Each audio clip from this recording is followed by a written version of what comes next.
Good morning mga mami. So ayan, nagpunta kami ng Tagaytay kasi wedding anniversary ng kapatid ko. So ayan, habang nandiyan kami sa Tagaytay, di picture-picture at sakay-sakay kung saan-saan man. So hindi ako sumakay diyan kahit mali yan, hindi ko sinasakyan. O ayan, unang ride ng pamangkin ko nakakatakot agad. So ayan, mukha siyang matutrauma agad. Hindi ko alam kung ang natatakot yung bata o yung naghahawak sa kanya. Tapos lakad uli kami, picture-picture, ganyan. Sakay kami diyan sa pambansang sakayan ng mga bata. So tuwang-tuwa naman yan si Shorty. O, 'di ba, yung baby namin nuknukan ng liit. At siyempre, hindi siya papatalo talaga naman sa mga kuya niya. O, ayan, ang kuya niya isa, yung atsi niya, at ang kuya niya pang isa. O, 'di ba? Sa taas nga pala kami, ang ganda ng clouds diyan, no? Pusa siyang lumundeket. So habang nandiyan kami, nagtalo-talo kaming tatlong babae.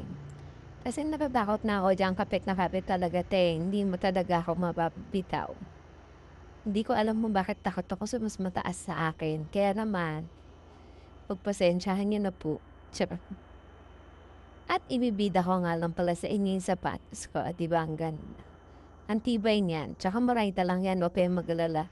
Alam mo naman tayo mga nanay, dapat sa mura lang, hindi tataas ng 300, ganyan. Siyempre, nainggit din ang papa ko, lakad din sila ng apo niya. O, di ba?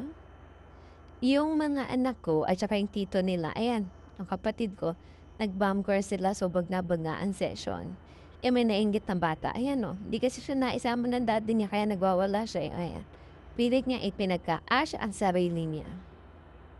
Tapos itong si Pia, gusto niya talagang sumakay diyan. Iyaya siya ng iyaya sa amin. Kahit yung mga kuya niya, tsaka yung si Nigel, ayaw na sumakay diyan. Eh, tama-tama na niya si Tita Lisen. O, di si Tita Lisen na ang kanyang hinata. O, sige, sigaw. Sabi ko, mag-video sila. Pero yung camera nakatutok sa ibang tao, di ba? Saan ka naman? Kabado yan, te? Feeling ko kabato ka, te. Bakit din yan? Tapos sakay na naman uli sila, niyaya nila ako sa sakayan na yan, pero ayokong sumakay. Kasi feeling ko talaga naman, malalaglag ako, ganyan. Kaya na ako sumakay, sila lang, ayun. O, pagod na pagod ang baby namin. Nag-train-train na lang sila ng daddy niya para hindi na siya mapagod maglakad. Tapos nag-airplane kami. Ang pambata lang talaga yung sinasakyan ko, guys.